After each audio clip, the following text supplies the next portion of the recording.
let's talk about the Seahawks. They've been in the last couple of Super Bowls, and there seems to be less excitement than there used to be. Why are they flying under the radar? Why is that?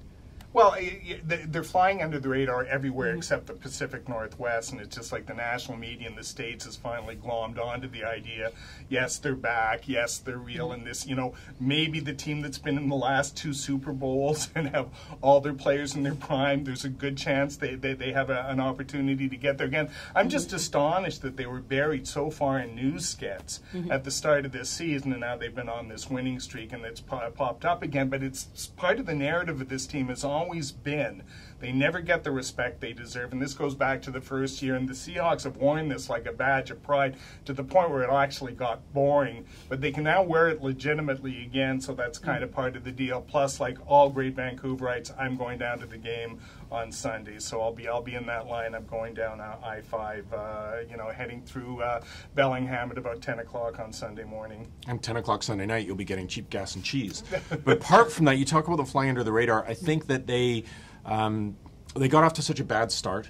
And the road to the Super Bowl has gone through Seattle the last 2 years, and that has been, Ed's going down. He knows anyone who's been down knows it's a tough place for other teams to play. The crowd is just crazy. The noise is a huge advantage.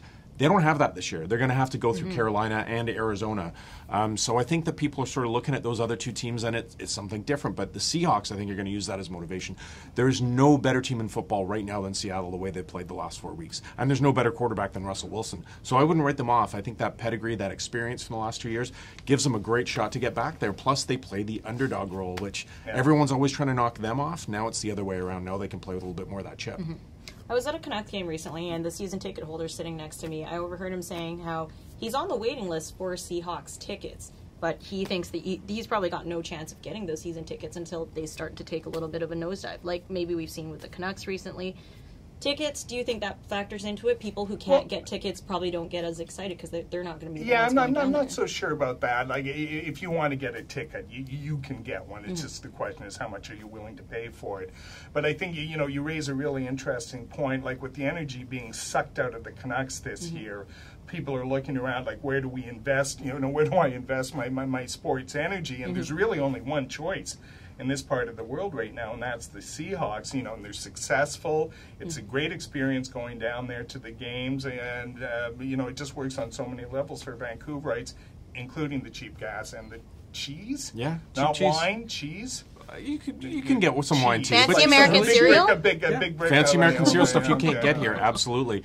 I don't think you can get blueberry in Canada, but you can't get that. They had blueberry recently. It was like a special edition thing. Halloween. Blueberry and Count Chocolate. Yeah, it's delicious. But you can get it year round down there. You see, that's why Americans have the reputation. And that's why we don't have a basketball team anymore. Too, by the way. We didn't have grocery stores when the Grizzlies were here. Sold Doritos. Yeah, that's right. On the tickets, though, I think you're really onto something because all pro sports now are so expensive. So if you make that investment in tickets, you want to see a winner.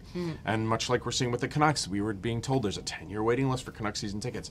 You have 2 years where you suck, and all of a sudden people don't. They put their dollars elsewhere. So I think you're right. I think if the Seahawks crash out of the playoffs early, miss the playoffs for a year, those tickets will come available. If someone wants the guarantee that they have the tickets in hand and will go every game, I think you will see that. Losing is just people don't want to pay those prices when a team loses. And it's so attractive to sit at home and watch on TV.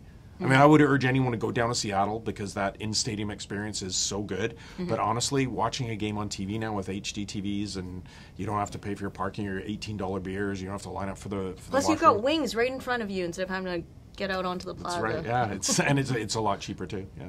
Cool. We'll have fun in Seattle. I will.